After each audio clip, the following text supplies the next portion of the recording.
including that, though, in the pod. I don't care what you say. Here's the thing. My proposition, we just got off on like a really long tangent to start the pod that went into horror movies and war movies and everything else. This isn't going to be that for the longer review, so you're including it. What we'll do is I'm going to post it as a side clip, and I'm just going to name it something ridiculous like the distracted intake for reminders of him. You could just be like, our war movies, the greatest. Yeah.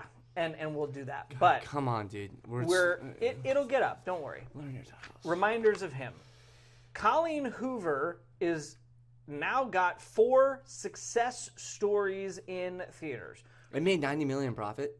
Yeah. Damn. So recently, no, I'm sorry. That's Regretting You that made $90 million in profit. Oh. Yeah. What'd this make? This is... I don't know. Who cares? It's at $20 million when I wrote this sheet, which was about a week ago. We had a lot going on. Yeah. Let's say 20 plus million, because at this point, I have no idea. Yeah. But she's got 4 success stories. We just did the podcast on Project Hail Mary, where we discussed amazing book-to-movie adaptations. Andy Weir, we discussed, might be one of the best book-to-movie adaptations. Earlier this year, we did Regretting You. It came out before we were really doing it, but it ends with us with Blake Lively. Did $350 million in profit. Regretting You did $90 million in profit. This is now doing $20 million plus in profit. And she's got another movie coming out later this upcoming year with Anne Hathaway and Dakota Johnson on another book that she's written called Verity. Really? Really. Have I seen, like, the trailer for that? No trailers yet. Oh, but you did the research? I did the research. You actually did what we're supposed to? Right. That's why I write the docs and you just read them. I don't even read them. So Anne Hathaway, Dakota Johnson in the next one. But, I mean, she's on a roll. Her books are so quickly going to theaters, and so far, they haven't been disappointing. There's little things here and there with reminders of him that I've got little nitpicks with that I didn't totally love. But they've all been successes. You kind of have to start talking with her, not on the same scale. Let's preface that early, because Andy Weir's are epics and space odysseys. But really doing a great job of getting her films adapted, or her books adapted to film, and doing an awesome job of it. Yeah, she definitely has a formula. I mean, like, for one, like, I mean, just by the story she tells, like, she has a formula for, it's the hallmarky, it's the romantic, like, kind of outrageous story, but I wouldn't say this was better than Regretting You, because Regretting You had more, like, moments where people were like, oh my god, like, that's happening, like, or, like, hilarious moments. I feel like people enjoyed Regretting You a lot more, but this was a good movie. And she has a great formula, and I've kind of loved every single movie that she's come out with. And yeah, you're right. Like, I mean, I do think she's going to be known as, like, one of those authors that no matter what, people are going to go see her movies. If she writes a book, you start looking around at movie announcements and going, all right, so when is the movie coming out? Literally. She's already had 3, and it's kind of crazy of how quickly she's gotten each one of these, like, into production, and now she's just, the studios are clamoring for every single one. And Anne Hathaway is no small-time actor. No. I mean, pull Anne Hathaway. I mean, heck, she's already got a 4th one in production I didn't know about. Oh, yeah. She's killing it. I'll say the biggest difference for me between Regretting You and Reminders of Him is the casting. Now, this is no knock against Mason Thames or McKenna Grace or even Dave Franco, because we talked good about all of them in our Regretting You review. They all did great. But the one person we didn't totally love was the mom. Yeah. And we discussed that if her performance had been a little bit better, that movie would have been a lot more impactful. Yeah. In this movie, we immediately go to the freaking I tell you what, Kenna Rowan, played by Makai Monroe. Oh, yeah. She killed it. She did a fantastic job. So the emotional weight that is supposed to be there in this film is the way that I think Colleen Hoover intended it. She properly carries the weight of losing her fiance, of losing out on being a mother to her daughter, on going through these struggles, on really having to wrestle with all this stuff while falling in love with her her deceased fiance's. I almost said ex. That was embarrassing. He's not an ex, Gavin. He's dead. her deceased fiance's best friend. And she does such a good job. And he does a great job, too. I mean, all of the leading actors in this movie do a really great job at pulling their weight, being there in the emotional moments, and providing the comic relief at the acceptable times. But I think that their performances bring a lot more emotional weight to this movie than Regretting You could. Yeah. Because of the mom's performance in Regretting You. Yeah, I definitely agree with you. She definitely did a great job. And I think the story itself was... What carried me through the movie was the soundtrack. I mean, the soundtrack was electric. The soundtrack. You showed up late to... I did. There was two parts that were just so good in the beginning of the movie, and it was like when Kenna Rowan's is that fuck? I'm like mixing up all the characters. So Kenna, yeah, that's the mom. No, yeah, but she fuck. God damn. Were you looking for her fiance? But when the love interest first meet, it's like it's a phenomenal scene, and then from there the soundtrack's great, and it carries the movie. The story is decent. It's not like anything like too crazy, but no, I mean, but I think after the craziness of Regretting You, a more down to earth story made sense for them. Yeah, I think if every Colleen Hoover movie has everybody die and children that don't match up with the correct parental figures and all sorts of like other crazy nonsense, then every time you go to a Colleen Hoover movie and you're like, I'm exhausted. Yeah. Then eventually you get tired of going to Colleen Hoover movies because you're like, did I take a nap before I go? I thought the rested movie up? Like, yeah. I thought the movie ran like a little too long. There were certain scenes that definitely could have been cut down. I think when they were freaking they were taking rides with each other the whole entire time. Sure. I mean, the pacing of it could have definitely been increased, especially in like the third quarter of the movie. There was a little bit of a lull that sort of could have been capitalized on better. If you're going to do those car rides, let's have it be a little bit more meaningful of a conversation, or push the story forward a little bit faster or better. And it's a longer movie than I thought it was going to be. It sits a little over an hour 45, which for a rom-com or a romance movie, they're usually about 90 minutes. So it's already almost 20 minutes longer than most of the movies in this genre. So it's not really within that range anyway. But my favorite character of the movie is Lady Diana. I love her so much. She was funny. She was so funny. She's the perfect comic relief. She's a great character. And I like the inclusivity. We talked about it with Eternity. When side characters can be included in a way that they don't overshadow the main characters, the main story, but their presence in there still feels important, utilized, and like they've got their own things going on, that they're still an important enough part of the film that they're not just there to be stuff to fill up the space. And I think they did a good job with that with Lady Diana, in that, you know, when Kenna was at her apartment and she just waltzes right in. It's one of my favorites. You were laughing the whole entire time. Anytime she was on the screen, you were just like dying. She could have said anything. And my favorite interaction is when Kenna and him start dating, and they're kissing outside of the apartment, and she just walks by and goes, "Are you kissing the jerk?" Yeah, that's great. Like, each of those, they did a good job with their dialogue. It's good tension breaking, and for a movie that has a lot of really difficult storylines. Yeah. Drunk driving, manslaughter, being separated from your daughter, her going to prison, that kind of comic relief is important to have.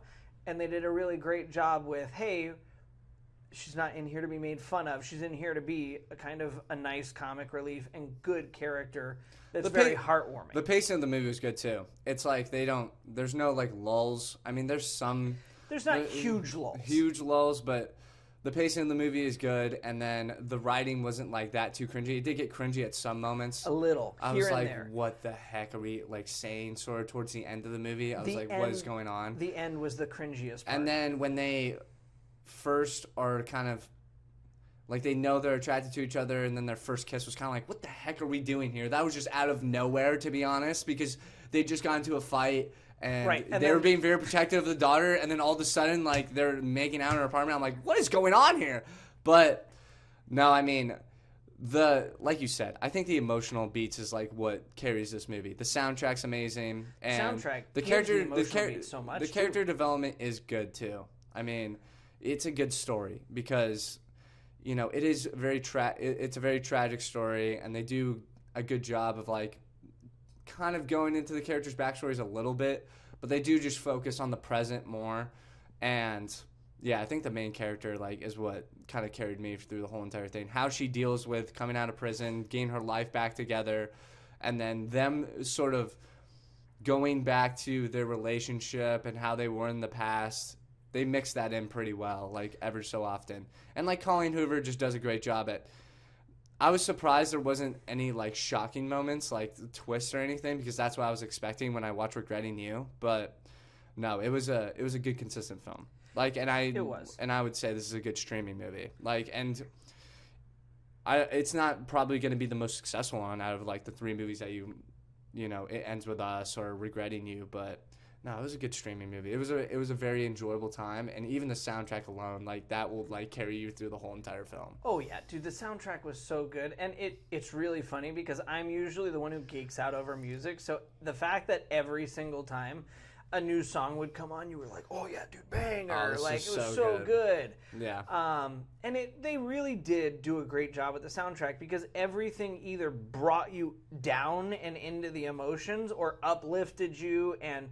You know, they need to make more movies like this, though. Like, because Colleen Hoover's, like, just taking all of these, but, you know, I'd like somebody else to kind of make their own take of, like, you know, the sad drama or whatever, but it's the redemption story. It hits you in your heart. It's great. Right. We need more of these. I mean, Colleen Hoover can keep making them, too, but, like, other people can make them as well. Step up. Let's go. I'm sure there's other books out there and other book series as well that are so similar to Colleen Hoover that they could easily adapt into, like, multiple movies, but Colleen Hoover got off to a rocking start with It Ends With Us, and so now she's just become this, like, she really is going to be known as, like, kind of the person, like, that can get a book adaptation made, and, like, she's going to have so many by the end of her career. She might have, like, double-digit, like, book adaptations by, like, next year, which is insane. She's going to have 4 by, like, within, like, 2 years, so that's crazy. Yeah, it is kind of insane. The one that I'm most excited about that is coming from somebody else, and it's been announced and it hasn't been announced. I don't know about the official casting, so I'm going to say it's been reported. What? Jake Gyllenhaal is supposed to be leading. I'm already in. I know you're already in. That Nick. So you remember I don't need to hear any more. Oh, okay, great, perfect. We're good. Oh, great, awesome. I'll buy your ticket. We'll go see it. Oh God. So. Nicholas Sparks and M. Night Shyamalan, they wrote the book that I told you about, Remain, where there's all of Nicholas Sparks' books happen in North Carolina, every single one of them. Mm-hmm. I can't explain why, they just do. But this guy is going out there after dealing with the trauma of losing his sister, and he's an architect. He's going out there to build his design and help build his buddy a home out there. And he goes and he stays at this little B&B where he runs into a woman and starts to catch feelings for her, but turns out she's a ghost. and it sounds really ridiculous, But it probably is amazing. but it was amazing. And the movie for that is coming out, I think, next year. And Jake Gyllenhaal is rumored to have been cast as the lead. And It's going to be amazing then. any time that you can get that director hooked up with somebody who's as good at writing love stories as Nicholas Sparks, I went, can't wait. It's a murder, mystery, thriller, ghost story, love story. And it fits in every single one of those categories. And I was like, yes, please make that movie. Yeah. Because that'll be like a regretting you of, I'm not going to tell you anything else that happens, because there's like 8 twists in the plot, and it's all great. Yeah. So, Nicholas Sparks, thank you for doing that. Colleen Hoover, thank you for doing this. I enjoyed it the whole entire time. Oh yeah. Besides the last 20 minutes when, somebody freaking. Go ahead. I knew it was coming. Listen, by the end of the film, we're in probably hour 40 into the movie. It was like 2-hour runtime. Just about. 2 kids walk into the theater and then just immediately start talking and having the loudest conversation ever by the most important part of the film. The whole entire point of the story is for her to see her daughter again, have a relationship with her daughter again after this tragic car crash happens, and the story itself is good. I'm locked in. The soundtrack's amazing. The character development's decent. It's nothing crazy. It's just a good Hallmark movie, but I am locked in. Me and you are loving the movie. We're having a great time, and even there was probably 6 people in the theater. It wasn't anything crazy. But there were other people in the theater. These 2 kids show up and start talking out loud and start hating each other and messing around, and then they're laughing at the end of the movie. I lost it. I absolutely lost it. And I turned to you and I'm like, I'm actually so pissed. I turned into, I'm not gonna lie, like a Karen or an old man or whatever, and I got pissed off and I yelled at both of them, being like, what the heck are you doing? Because that's insane. I'm all up, I used to theater hop and everything, but what are you doing theater hopping a movie in the last 20 minutes and then talking during it? And I did, I'm not going to go into what I said. I did curse at them and, say some pretty mean stuff, but it's come on. That is where I just cannot stand it. I cannot stand it. It takes you out of the experience some. And I remember leaving the theater before we got to the trailers of our next movie, which unfortunately was Undertone. But we got to the next theater, and I remember telling you the last 30 minutes of the movie was so emotional. It paid off a lot of the storylines. Everything was so heartwarming, and it's really hard to be engaged in a lot of that when you've got so many distractions. And so I'm definitely going to be watching the movie again. You'll definitely need to watch it again, because the most important part of the movie I barely even remember because I was so mad. Stuff that you don't remember because you were being distracted. But it was a great movie. I mean, yeah, it was good. Engaging. It was an emotional story. I wouldn't say I'd put it above Regretting You. And but it was a good movie, though. Yeah, it was good. It definitely held its own, and it did what it needed to do. And it's worth rewatching. It's worth streaming. It's worth it, putting it on that list. It's one of those sad boy cinema movies that are just you. Right. It's enjoyable. If you want to get a little teary-eyed and also laugh and, have a good time, this is the movie to throw on. Yeah, it's great. What's your score? I'm gonna give it an 8.2. I don't think because I think I gave Regretting You a 9 point something. I think you did give Regretting You. But I do think it's a step down from that, because Regretting You was super funny, and then the moments I was like, what? Because I had no idea of the story, so there was a lot of shocking moments for me. So Regretting You was very enjoyable, and I also think the cast is great in Regretting You. I mean, besides the mom, obviously, but. No, I thought this was good. I mean, the character development was good. The story was good. I think the payoff for the main character story is decent, and the soundtrack's amazing. I mean, it carried me through the whole entire. They were probably on TikTok, and they just hit every single TikTok song or whatever you want. But Yeah, it was a great little like sad boy like cinema like Hallmarky type movie, and I think Colleen Hoover definitely is having her formula for these like types of movies and like her stories as well. She just does a great job at adapting her stories into movies, in my opinion, to like where it's like not like the worst thing you've ever seen in the world. Like it's good, and her casting is good as well.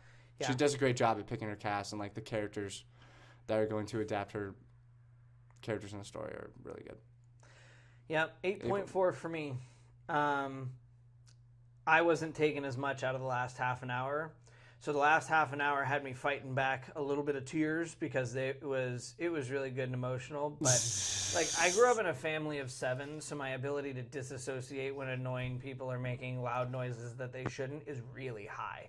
Oh my God. So I was able to kind of lock in a little bit more on the last half an hour, and the last half an hour really does pull the whole film together for me. Yeah. But it was a great movie. She did an awesome job with casting. I regrettably did not get to read this book before going to see the movie like I did with Regretting You. So I'm going to read it afterwards and see how close it matches I do need up to with read the book. Yeah, but, I do need to read her books because all of her stories seem like they're really good. The Regretting You book is the first one you should start with because it is so good. Yeah. And I'm definitely going to read Verity before it comes out and we go see it because her books have been really, really great. But this was a good time. I'm with you. I don't think it's better than Regretting You, but I still really enjoyed it. And I'd watch either of them. You know, I mean, I'd honestly go see them in theaters again, to be honest. Right, I would. If you said, "Hey, Colleen Hoover double feature," I'd go, "Yeah, great, let's go. We can pack it in. I'll go watch them both back to back. Like we're good." But you know, we like these movies. We like the sad movies, the emotional movies. Like, did Regretting You come out in 2026 too, or did that come out in 2025? 2025. I was about to say, if those both came out in the same year, that would have been But wild. I think that it ends. That was like December, right? I when think Regretting You came out. It ends with us, and Regretting You came out in the same year, though.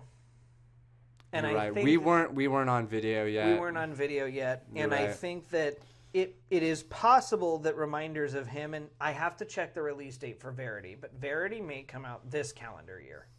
That's crazy. And if it does, that would be 2 films in a calendar year, 2 years in a row. That's 4 films in 2 years. 4 films in 2 years. I mean, that's crazy work, especially for somebody. And they're not hard to make. No, they're really not. They're not. I mean, you just need one set location, and then you're good.